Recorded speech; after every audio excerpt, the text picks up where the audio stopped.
Chase Lee Hockey here with the Blue Futon. In this movie, Honk for Jesus, Save Your Soul was a film I could have watched at Sundance in January. I decided not to watch it. Was that a mistake?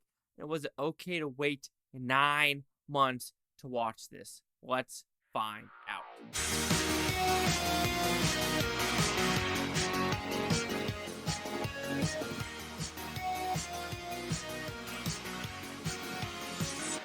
So Honk Your Jesus, Save Your Soul. What's about? It's a very simple premise, actually. This is based in Atlanta, Georgia, with a mega church. The pastor and the first lady was really strong in this community. However, a disaster or a scandal plagued their church, and their church went under for quite some time. Now they're trying to reopen it back up.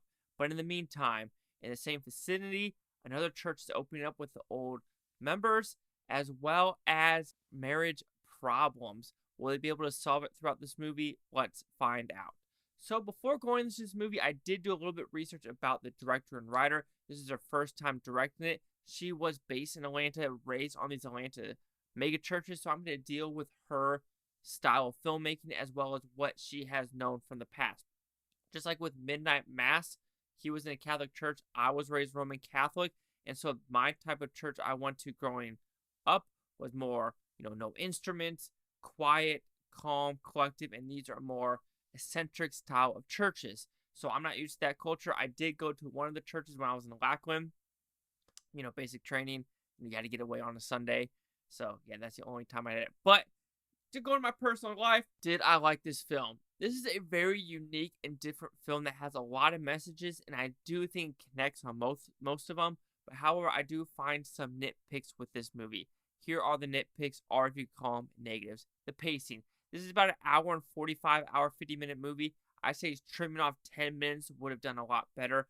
There's a lot of footage between the crew following them doing this mockumentary as well as a real movie. They could have trimmed, I would say, some of it off, especially in the middle part, this basketball scene, as well as a scene when they're doing a sermon in front of the 5 original people, as well as some bedroom scenes and stuff like that. Also, for me, I noticed on some levels where it changed from the mockumentary to a real movie. I do think some of the editing choices were a little bit off, because some scenes I was like, wait a minute, is this the mockumentary? Wait a minute, is this the real movie? Of course, when they're doing the bedroom sex scenes, that is a real movie. And with the mockumentary, with them actually looking to the camera. But there are some still where you kind of it kind of sucks you in.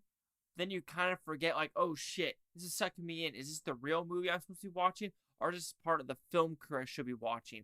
So that could be a positive and negative of how engaging the audience watches this film.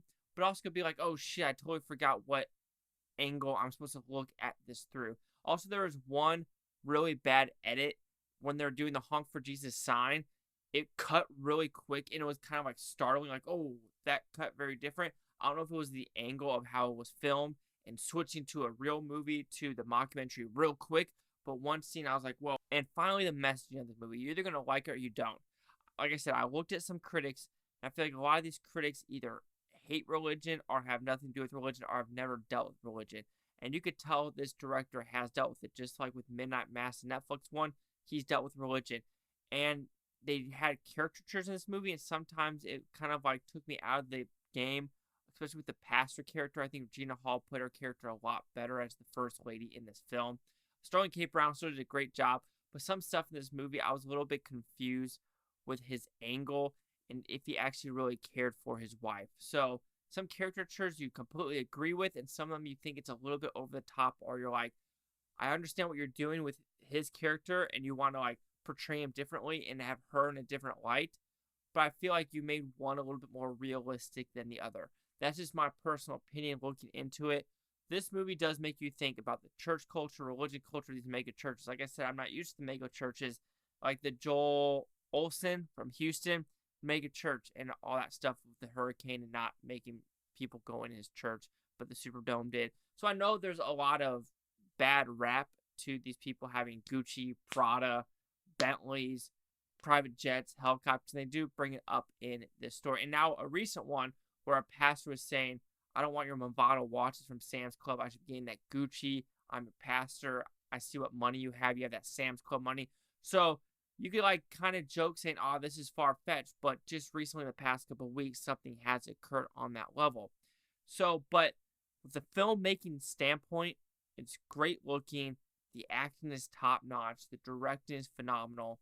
And it left me mixed message after going out of the theater with this one. So I enjoyed it more than I thought I would. It did leave a bad just rap on me on some levels, just because the messaging and just some of the characters involved. And I think that's a positive for the movie, for it to portray that. So overall, I do think it's a movie worth watching if you're into this style of stuff. I know it's not for everyone.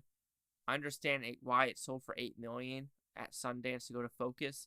I do wish it actually had a bigger, wide release. I'm not a fan of these theaters to streaming services same day release like Peacock did. They're doing the new Halloween movie. I just feel like movies like this need a little bit of breathing room for people to actually go out and see these in the screen, because putting on Peacock and me loving movies, it just feels like the studio isn't giving this new director, new writer time to shine. I know it sounds really weird, but overall, like I said, overall, the last one, see it if you want to watch a movie that's a mockumentary, but also makes you think about the culture, as well as there's a joke about, Atlanta black men. That's all I'm going to say, and it goes on that stereotype. Honk for Jesus, Save Your Soul will receive a 3.5 out of 5 with Futon. It goes at 70%. Also, very, very weird title for a movie. I understand it, but I think calling it something else might have been a little bit better. But what do I know? Here's what the critics and user scores think of this film. So the critics say 73% with 94 of them. Nothing for the audience score, yes, but here's critic consensus. Honk for Jesus, Save Your Soul has some broad targets, but refuses to take cheap shots at them, instead offering a pointed, well-acted satire of organized religion. I have to agree, I get so weird by the organized religion because there's actually so many Baptist, Roman Catholic, and there's so many different religions out there, so it's very interesting. Mormon, Scientology, and stuff like that. Jewish, you just gotta go with it. Anyway, my 70 or 73, chase out with the blue Futon, like, comment, subscribe.